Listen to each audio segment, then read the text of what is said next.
time out of your schedule to spend some time with us, and we hope you find this being informative as we've been doing so before. And I have the pleasure of introducing to you Dr. Monica McConnell. And just so I won't miss up her long list of achievements, I'm going to read her list, her bio for you. She has a very distinguished bio. But, Dr. McConnell is a licensed clinical psychologist who received her undergraduate degree in psychology from Purdue University. She received her master's degree and PhD in clinical psychology from the University of Virginia. Okay. Both basketball schools too, so. Yeah, absolutely. During her graduate training, her research primarily focused on children's responses to stressful life events, particularly divorce and remarriages. Dr. McConnell completed her pre-doctoral internship at William S. Hall Psychiatric Institute. Following her internship, she began working as outpatient therapist at Columbia Mental Health, where she has worked for the last 8.5 years. She is currently the director of Child, Adolescent, and Family Services at the Columbia Mental Health. In addition, Dr. McConnell maintains a small private practice where she works providing therapy and psychological assessment for children and adults. Ladies and gentlemen, I have Dr. McConnell for you. Yay! Well, when I spoke to Mr. Washington about coming to speak with you guys today, I sort of wasn't sure exactly which way to go. So I picked a way, and we can either stay that path or not go stay that path. But I do encourage you all to ask as many questions as you would like, and stop me whenever you feel like you need to, and I will be more than happy to veer off the path completely. So you just let me know. But I thought one of the things that I always like to help people do is to have something in your hand, whether I talk about it or not, that is just informative to you in general. And so my handout talks a lot about what is normal, and then how do you detect when things sort of veer past normal. And so a lot of this has to do with what will you guys start to be able to see, and then what will you be able to tell other people, like, I don't think this is quite what things should be. Because sometimes it's difficult to tell. Parents will often rationalize things as, this is just the way we do things in our family, and you're just an outsider, and so you just don't know it. And that's all fine and good, but there are also laws, and there are also sort of the way that we think the things should go, and we also know that there are ways the judges think the things should go. And sometimes that's the only thing that matters. So let's start with sort of what is normal, okay? When we start to look at looking at the very, very young, and I'll be honest that there are very few people in this town who really like to deal with kids who are in the very, very young age. There are very few treatment providers. I'll even tell you, in my office, some of our therapists kind of go running when they see anybody who's under the age of 5. You know, they sort of like, no, please, don't make me see them, because they're very cute. But when you see a kid that young, they really honestly are like, I don't know what to do with them, you know. But when you see a kid that young, most of the time you're sort of thinking about developmental issues. You know, are they talking on time? Are they walking on time? Are they getting potty trained? Are they really starting to look at some sort of developmental issues? Like, do they make eye contact? Can they do patty cake? You know, things like that. Do they seem sort of respond to the happy birthday song? You know, those kind of things are what we're looking at as sort of normal, you know, sort of social learning things. Just sort of that development of language. You know, we had, at one point, one of our workers had sort of, you know, normal mom thing. This goes common occupational hazard. You know, the medical students all think they have the diagnosis that they're learning that week. Well, that happens to therapists too, that, you know, they start diagnosing their children with whatever they're learning that week. And so, you know, one of our therapists was learning she newer to the child field, and so she was learning a lot about developmental disorders. So of course she thought her child had a developmental disorder, and so I said, well, you know, how does he do with patty cake? And she said, well, we never played patty cake. And I said, well, there's your problem. You never played patty cake, you know. And so I said, well, go home, play patty cake, and come back to me, and then we can talk, you know. And of course he went home, played patty cake, and he was, you know, he responded to patty cake, you know. So he was fine, you know. But sometimes it's just about, you know, is it that normal give and take? You know, does the child seem responsive to mom? And you're just sort of looking for those sort of cues. Is there some interaction there? Is there sort of normal development when it comes to walking and talking and things like that? And that's sort of what is normal during infancy. When you start to look at the 2 to 6 year olds, now those are the kids where the more typical kind of daycare age kind of kids. And those are the kids that are starting to become more self-sufficient. The kids that you look at, they want to start to do stuff for themselves, you know.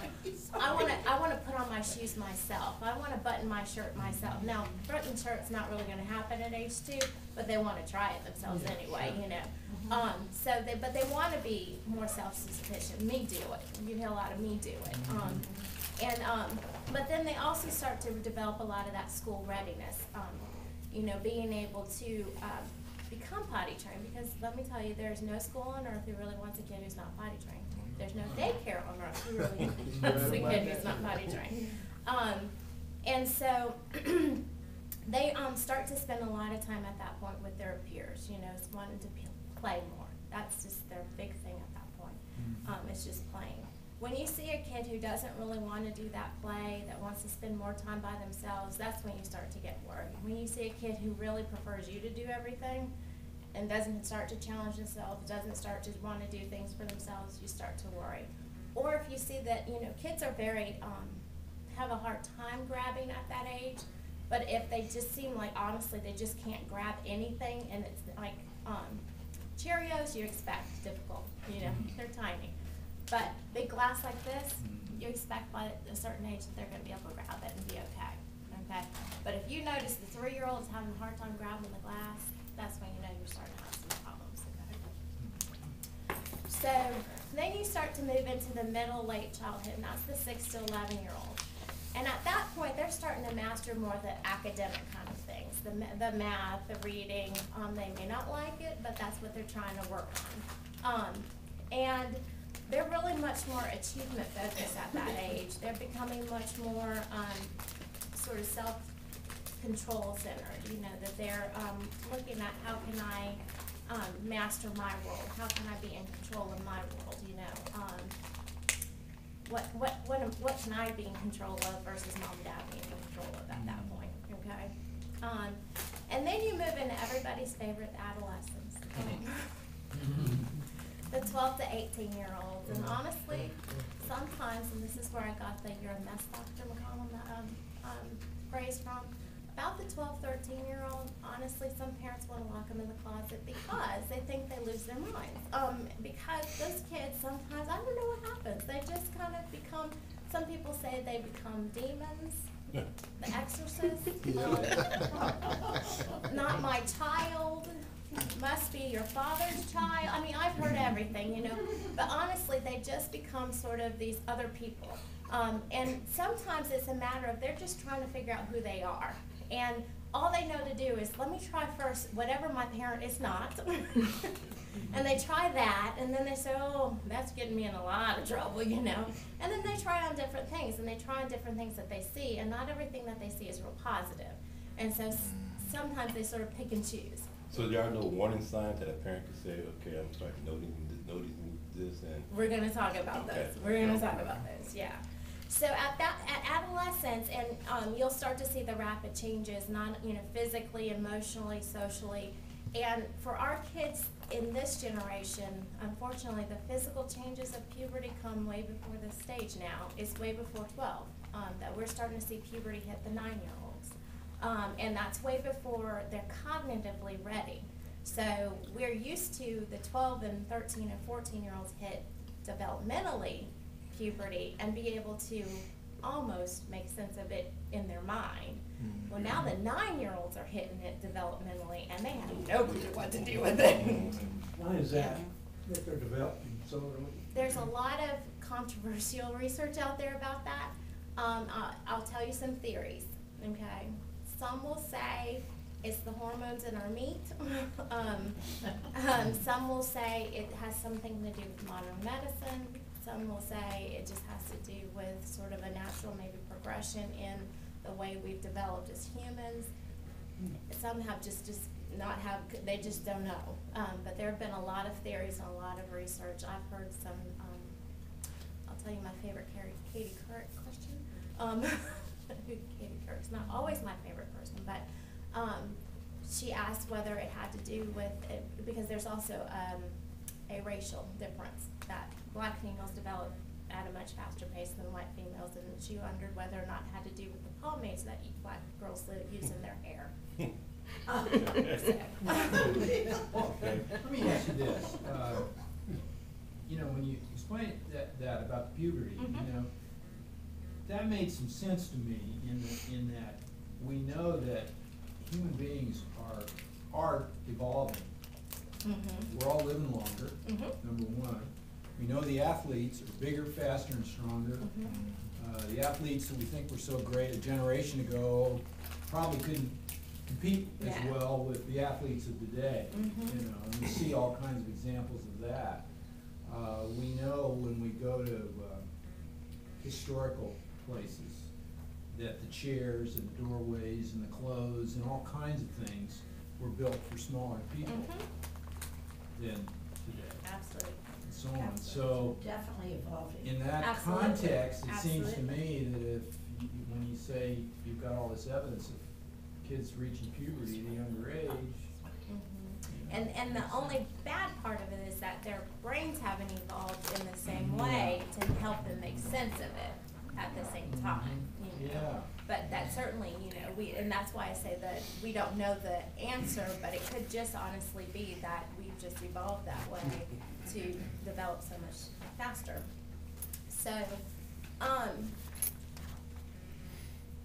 so as you sort of look across development, some of the concerns that parents will often come up with, when you look in infancy, they're really looking at sort of the developmental milestones. And I'll say probably in the last 3 years, I've seen them less concerned about the developmental milestones, about walking and talking, as I've seen about the tantrums. And I don't mean the normal 3-year-old tantrums fall out on the ground and, you know, you threaten, you better get up. No. I mean the tantrum that lasts for 3 hours. They can't get the kid to soothe. They can't get the kid to go to sleep. They just honestly don't know what to do. And we see that more and more and more. And what we see are parents who are more and more frustrated with, I don't have any idea what to do. I don't want to hurt my child, but I don't know what to do when they're going on like this in the middle of Walmart. And I, of course, can't do anything without fear that somebody else is going to say something to me that I'm hurting my child. But at the same time, they're saying, why don't you do something because your child is crying for 3 hours, you know? And, you know, some parents just say, I just can't take them anywhere. I just don't take them out the house because I just know that they're going to fall out. Are there any kind of statistical numbers regarding correlations of these incidents and abuse and neglect cases? I don't know. I'm thinking a lower population of parents who don't have the coping skills to handle that, and a higher number of kids showing out like that, is not a good mixture. We definitely see it, I can say anecdotally, we definitely see it higher in babies who are exposed to drugs and alcohol, because those babies tend not to be able to self-soothe. So we definitely see it in that. We definitely see it in younger moms who are not able to necessarily have the parenting skills. But you would be really surprised at grandparents who are raising children. So they've already raised their children very successfully, and they're now raising these younger ones. They say, no, my daughter did not do drugs during the pregnancy. There's nothing other than absence of the parent, obviously, that explains some of this. But, you know, you can find no other family issue except for absence of the parent to explain this child is just completely, you know, losing their temper, you know, all the time. So, but you know, it's become this newer phenomenon. I think that obviously we need to do a lot of research on in order to figure out what on earth is happening, because it is this explosion that's sort of happening to us as a field that we obviously need to get a grip on, or else we're sort of going to be able to not going to be able to treat this growing population. So when you look at early childhood, then you're looking at the concerns that most parents talk about are concerns about learning, but also about concerns about social skills. You know, kids who are not having any friends. That's a common age where the imaginary friends pop up, and that sometimes is a coping skill for not having real friends. Other times it's a coping skill for other stressful things that are happening in kids' lives. But parents sometimes aren't real attuned to how many friends kids have or don't have, unless they ask a lot of questions, or they talk to the teachers. And, you know, we always really encourage that, you know, because some parents will say, well, they talk about this kid and that kid and this kid, and that may be true. They may observe other kids at school and know what the other kids are doing. It doesn't mean that they're playing with them. It doesn't mean they have any interaction with them at all day long. They may just be literally observing them. And so the parent doesn't know that that's not really their friends. That they're friends with each other, and this, you know, their kid is sitting over here on the sidelines. So when you get to the middle and late childhood, that's when parents start to worry a lot about the learning problems still, but then a lot of the behavior problems start at that point. Social skill problems really start to develop. And sort of some key points at which ADHD is really diagnosed. We notice ADHD being diagnosed as sort of, first probably point is the entry into school, when they're first asked to sit in school and do the work all day long, sit for long periods of time, be on task, raise your hand. That's probably the first time we start to notice the increase in demand for attention. So that's the first time we see kids start to be diagnosed, so around 5 or 6. The next time we notice that, if the kids didn't get diagnosed at 5 or 6, the next time we notice kids will get diagnosed is around 3rd grade. And that's when the work starts to get much harder, and that's when they learn cursive.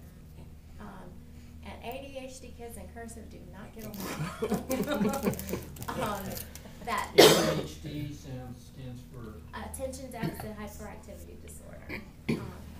Sort of the hyper kids is what a lot of people call it. As one 5-year-old told me today, hyper. Hyper. But they can't deal with the loopiness. They can't deal with the tracking of the cursive, and they get so frustrated with the cursive, and they just lose their cool. And so 3rd grade is really very difficult, and so that's another point at which we see a lot of ADHD identification in 3rd grade. And then again, you have the social skills become another issue that parents start to deal with in middle and late adolescence. And then when you get to the true adolescence, and you know, it's a funny thing, everybody really knows what problems adolescents, you know, bring up for parents. You know, that defiance. You know, I'm not going to do it. Even if you're their mama, you're not my mama. You can't tell me what to do. I don't know how many teachers hear that all the time. You're not my mama. You can't tell me what to do. You know, I mean, we would never dream of telling our teachers. Ever would we dream of telling our teachers that, for fear of what our mom or dad or grandfather or anybody else in the town might do to us, because that's the way things were happen, you know. I mean, Joe down the street could probably discipline us, you know, and it'd be okay in our families, you know.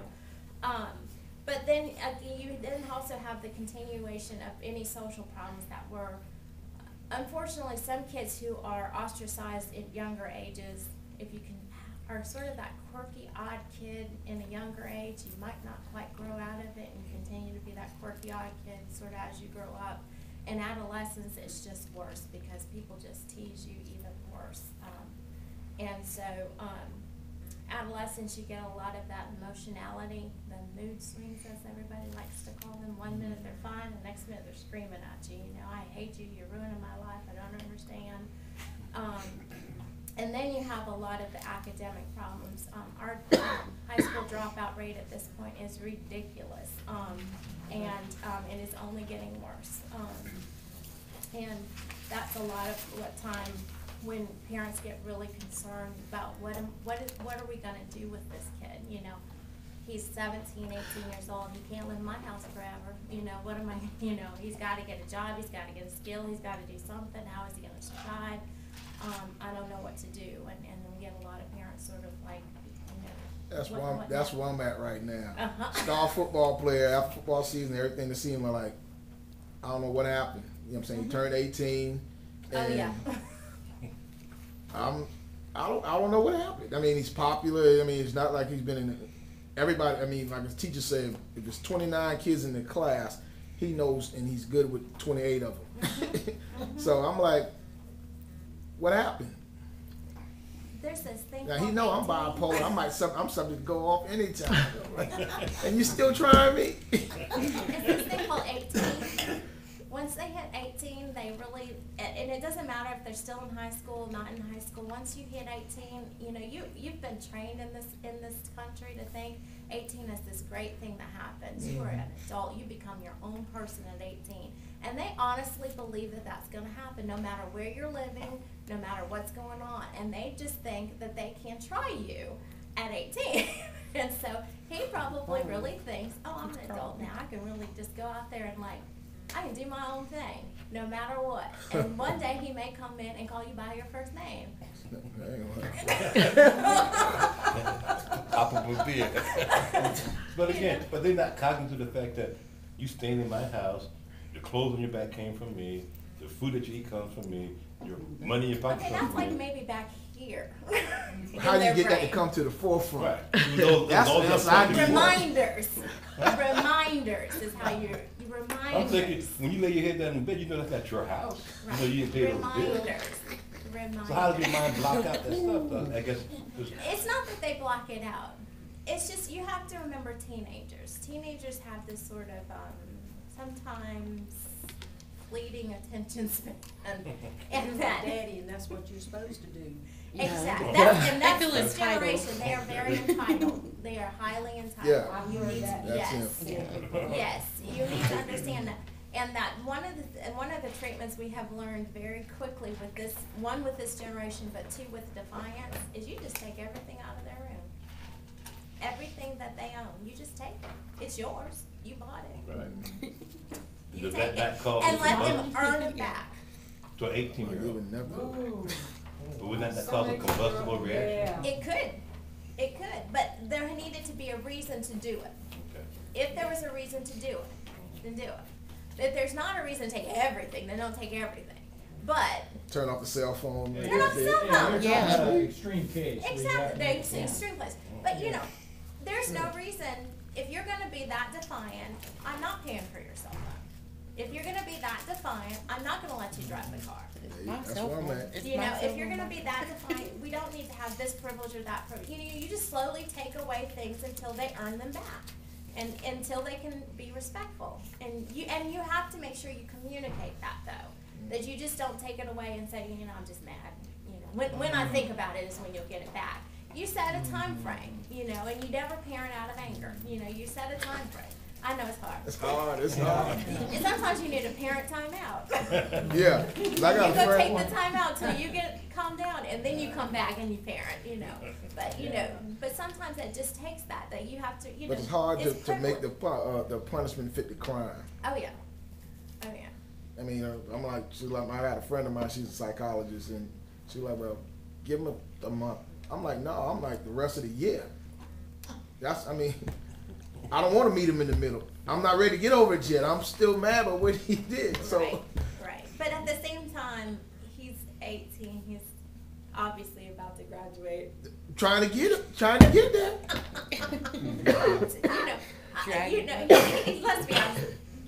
That's probably not reasonable. You know, it's gonna hurt more if you take away smaller things. Believe me, it'll hurt more.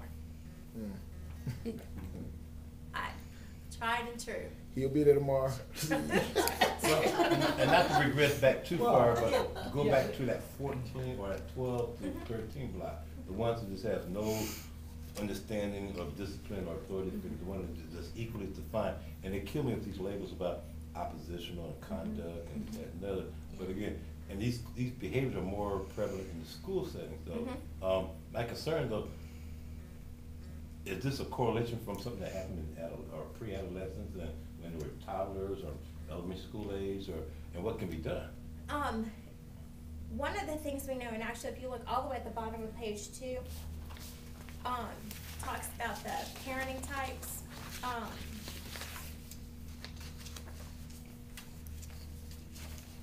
One of the things that we know, and this is not a very popular thing to say, one of the highest predictors of how a kid's gonna turn out is environment, okay?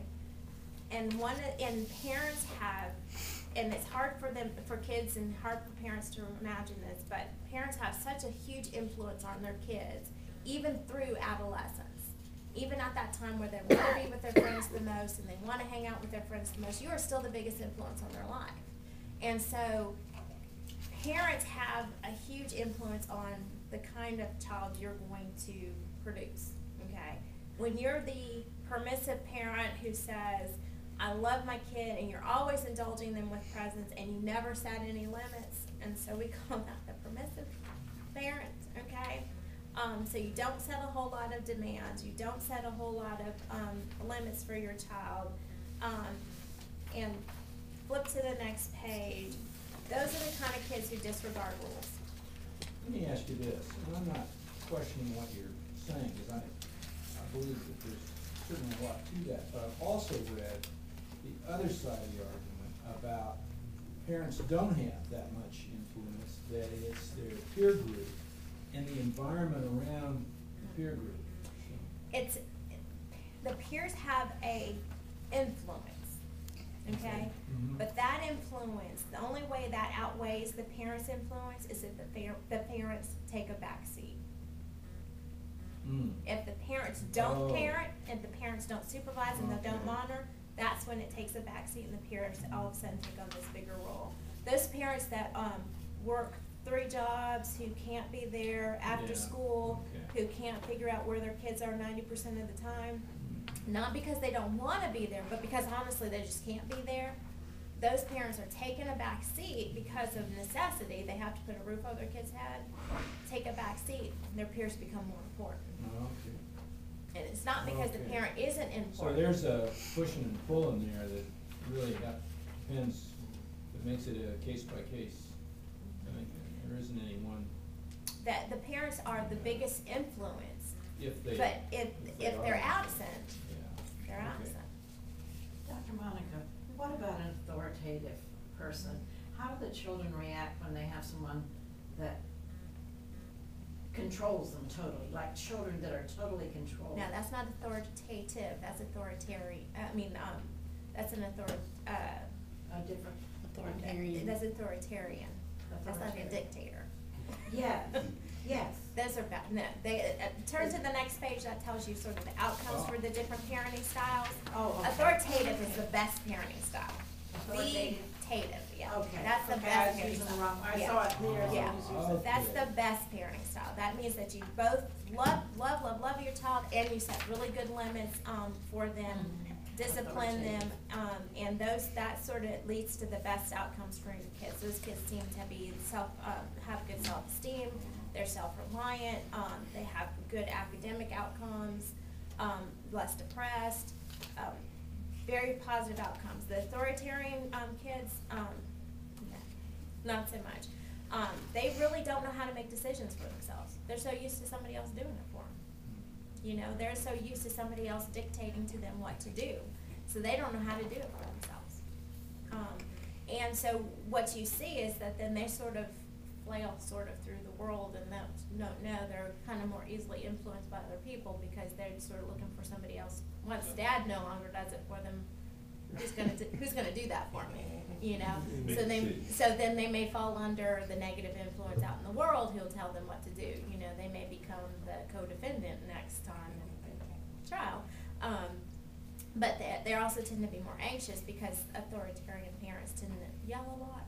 And so they're used to people coming down on them very hard, and so they're really very anxious, you know, and very concerned about how they're going to do. So those are the different parenting styles, and then the different outcomes that are associated with them. So let's go back up to the top of page 2 and talk about a little bit about Mr. Washington's question about how do you tell when Warning sign. things are not going so well, okay? So when you have the younger children, when you see a marked decrease in their school performance, you have your A/B student, all of a sudden they're getting D's and F's, and it's not just one test or 2 tests, and it's not just the beginning of school with a new teacher that your kid says hates them. You know, it's something more significant than that, and it's lasted a little bit long. You've met with the teacher, and the teacher's like, no, it's not me. It's, you know, that you know, I think your kid's sitting here spacing off in class and seems to be daydreaming and doesn't seem real happy, and I'm not sure what's going on, and you know, she seems to like me just fine. You know, I'm not sure what's happening. If their grades seem to be really bad, even though they're really trying a lot, like you see them, they do their homework, they're really studying a lot, but they're still getting poor grades. Sometimes you see that because maybe they didn't turn their homework in, they're forgetting their homework a lot at home, or they just, you know, they study a lot for tests, but they still get really bad test scores. Sometimes that can just mean that their attention span is real bad, or their memory's getting real bad, which may be an indication of some depression. If they seem to be worrying a lot, sometimes kids will just all of a sudden just say, I'm not going to school anymore. I don't like it there, I'm done, you know. And it could be the smallest kid, you know. I don't like it there, you know. And they never necessarily tell you the real reason, you know. It may be this kid's picking on me is the thing that they told you, and there really is no kid picking on them there, you know. It may be, well, we have this really big test and I didn't study, and there's no test, you know. It could be, I'm really, really sick, which is very common in kids, and there's no sickness.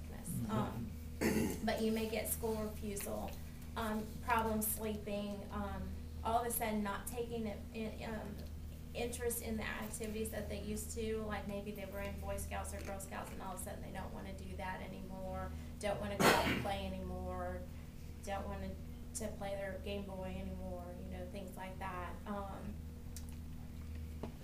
Other times you might notice nightmares, night terrors, which I don't know if you guys ever had any of your own kids ever have a night terror, but they're kind of frightening for parents more than anything else, because the kids don't ever remember what happens. But the kids will often scream in their sleep. Sometimes they'll have a full-fledged conversation with you, and they're totally asleep. Sometimes they'll sometimes get up and actually walk, but they are completely asleep. But they are having it's like a terror. But most of the time you'll hear blood-curdling screams in their sleep, and they don't have any recollection for what happened. And you'll go in there, you'll try to wake them, you'll have this conversation, you'll soothe them, you'll think you did this great parenting moment. Not a clue what you did. They don't remember. What causes this? Oftentimes it's transitions in the family, different, you know, stressors in their lives. A lot of times. Not necessarily as some kind of. It could be a trauma. It could be a trauma. Because the kids have no recollection of it, they don't have any clue they're having night terrors. So, and if you have a deep sleeper for a parent, neither does the parent. Wow. That's the sad thing. And so, you know, it's really very sad. Sometimes, though, unfortunately, a sibling or somebody else might pick it up, but, you know. But it is really it's very scary, because the kids sometimes will wake up and they are crying, or they appear awake, but they're not really awake, you know. But they don't have any memory for it at all. It's very scary for them, and more scary for the parents, because they have no idea how to deal with it, and it can happen night after night after night after night. I got a grandmother who's trying to raise 5 kids from 3 to, I think the oldest girl is 6. I got 3 of the kids on my baseball team. He's an AB student, but he got report cards, I guess, last week. He has C's and 1 D. How do you help her help them? Mm-hmm. Not just beating them all the time. Oh, And, no, you know, please, no. yeah. That's what I'm thinking is going on with. I always think a couple of different things. One, structure is make sure she's structuring their time, that she's giving them enough study time, make sure she's giving them enough quiet time to study. She makes the boys get up to throw a newspaper out with her. And what I was going to say, but sleep. Sleep might be helpful. But 2 is making sure she's actually talking to the teacher, figure out if the teacher has any idea what's going on with his particular grades. If the teacher feels like there's a particular problem, if this is atypical for the kid, or if this kid has hit sort of one of those walls. If the school feels like it's more something that the parent needs to intervene in. Otherwise, sometimes the school may feel like, no, we think we really do have a problem here, we might need to test him. But the only way she's gonna know that is by actually talking to the teacher. And then I, always suggest after-school tutoring, after-school program, although that might mess up her schedule. But, so then other things that happen is, the hyperactivity, fidgeting, constant movement. Some kids, some parents talk about their, climbing the walls almost, sort of beyond what you sort of consider regular play. It is really very difficult to determine hyperactivity when you're looking at somebody under 5, because it is normal to be active when you're 3. You're supposed to be. It is okay. What we have done in our society is made it more and more structured for our little ones. And it's made it very difficult for them to deal. We teach our kindergartners to read, and that's before their brains are really ready to do it. And so we have made it very difficult for our kids. We took gym out of, we used to have gym every day, We've taken a lot of the recess out of school, and so we've made it very difficult for kids to channel a lot of their energy, and we make it much more difficult on the really young ones. And so sometimes we have to sort of consider the context and consider the situation before we then say, oh my goodness, the kid is just hyperactive. But if you have somebody who is in your office and has just completely destroyed your office, you might have something, no matter, 3-year-old who, has gone through and torn every book out of the case, and climbed all the way up on the top, you might have something, regardless of the age. So what about a 3-year-old getting put out of daycare? Happens all the time. Depends on daycare. That's kind of. I had a lady today that called me I talked to a lady at the bank today, and she was like, well, I don't know what to do with my 3-year-old, and he got put out of daycare, and we just don't know what to do with it. Is this the first time they've been put out of daycare? Yeah. This is the phenomenon I've been telling you about. These are the kids that we get frequently. The daycares, every daycare is different. Some daycares are more tolerant than others. Some daycares don't really know how to deal with a lot of behavior problems. And some daycares have already asked the parents to deal with behavior problems, and the parents go home, spank them, think that's going to resolve it, and they send the kid back the next day.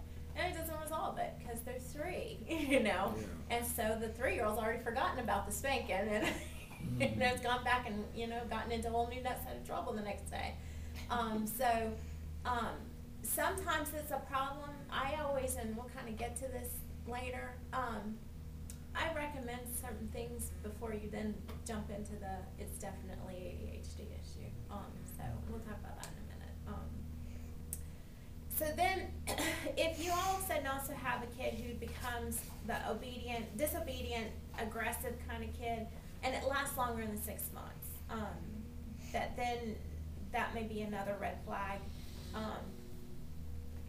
Sometimes you may have the disobedient spurts that might last a couple of days. They might be meaningful because Susie got a new dress and I didn't get a new dress, and I'm mad because my mom would never buy me that dress anyway, and I know it, and I can't really tell her that because I'll get in trouble, and so I'm maybe just going to be a little snippy to her because that's the only thing that's okay in my family to do, and that may get her in enough trouble, but it might not last for very long, and she'll get over it, and whatever. But if something, that attitude, that disobedience lasts for longer than that, that might be another red flag. Especially if they become real oppositional to authority figures, especially in cross settings. So it's not just at home, but it becomes at school and at church and different settings. And then the temper tantrums that most parents just want to pull their hair out, I think everybody, no matter your age, can have a 3-year-old tantrum. We may not fall on the ground and flail our arms, but we can all have a 3-year-old tantrum. Where we act ridiculous. And maybe say some things we shouldn't and do some things we shouldn't. But we are all capable of a 3-year-old tantrum. But there are times when you see a 13-year-old completely go off and rant and rave and sometimes pull out some curse words and just go off and then completely pull it right back together. And they're fine. And you're like, what happened? What was that? Well, you just made me mad and now I'm done. And you're just sort of still reeling like, I'm done. I'm not sure I'm done. You know? But what about the kid that can't let it go? And that's a lot. That's the kind of kid who ends up with us. The kid who can't let it go. The kid who can't pull it back together. Mm-hmm. The kid who the tantrums happen real frequently. Yeah. That it doesn't take very much to make them go off. Those are the kind of kids that end up in treatment with us. We get it all the time, referral for anger management. Mm-hmm. Those are the kind of kids that end up with us. That their anger has taken over them, and they are no longer in control of it. What would be a course of treatment then? Depends on the therapist. But with me, it's very behavioral. I'm a very behavioral therapist. So we would talk about what are the triggers for your anger, what kind of things can you do to cope with your anger better, what kind of decisions can you make that are different about your anger, and then actually using those skills to actually make it better. And then on the parent side, what consequences are you going to use if they actually don't do these things? How are you going to talk to them afterwards? And depending on the age, you know, we have, little ones frequently misbehave in my office. They don't mean to. They just do some things sometimes, like crack their sister in the head, because she took the toy away from me. And, Dr. McConnell has to put you in timeout, and so you go serve your timeout, and in therapy you have to have a really short timeout, even shorter than normal timeouts, because you don't have that much time, Yeah, right. So you go to timeout, and then, I get down on their level, and we have a discussion. Why did I send you to timeout? Well, I hit my sister in the head. Well, was that a good decision? Well, no, and we talk about it, and then we talk about, well, what decision might you make differently, and why'd you do it? What could you done differently? What are we gonna do now? And we always go apologize, and whether it's apologize because you hit the person in the head, apologize because you broke a rule, whatever. Talk about it. Okay, we're friends now. We go back and we do what we were doing. So you allow the parents to make set the consequences, not the child. Absolutely. What about boot camp?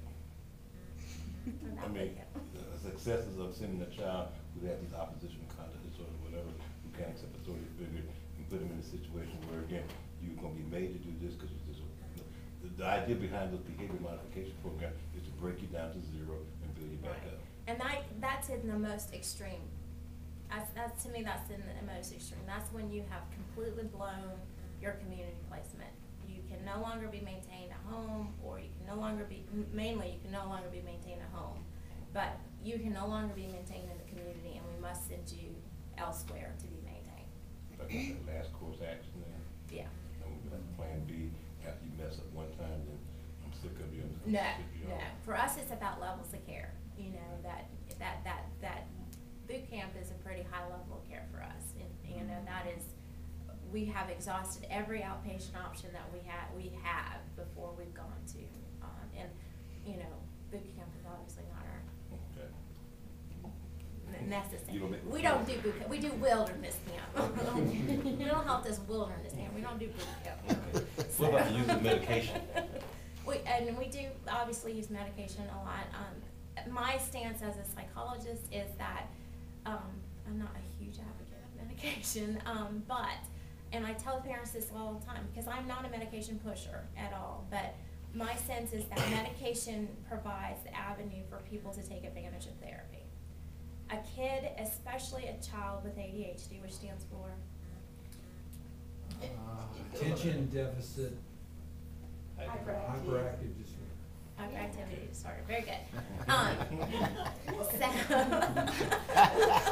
Test question. Test question. Almost had to go to timeout.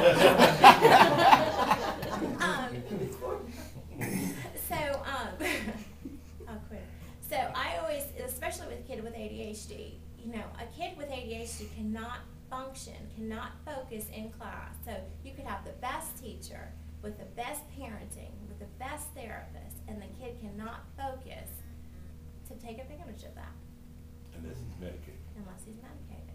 And so then if you medicate the kid, they can start taking advantage of the teaching, the parenting, and the therapy, and learn some of the skills that he needs to be able to monitor his own impulses and be able to monitor some of his own behaviors. And I'm not saying a kid with ADHD, ADHD never really goes away. You learn to cope with it better, but it never really goes away.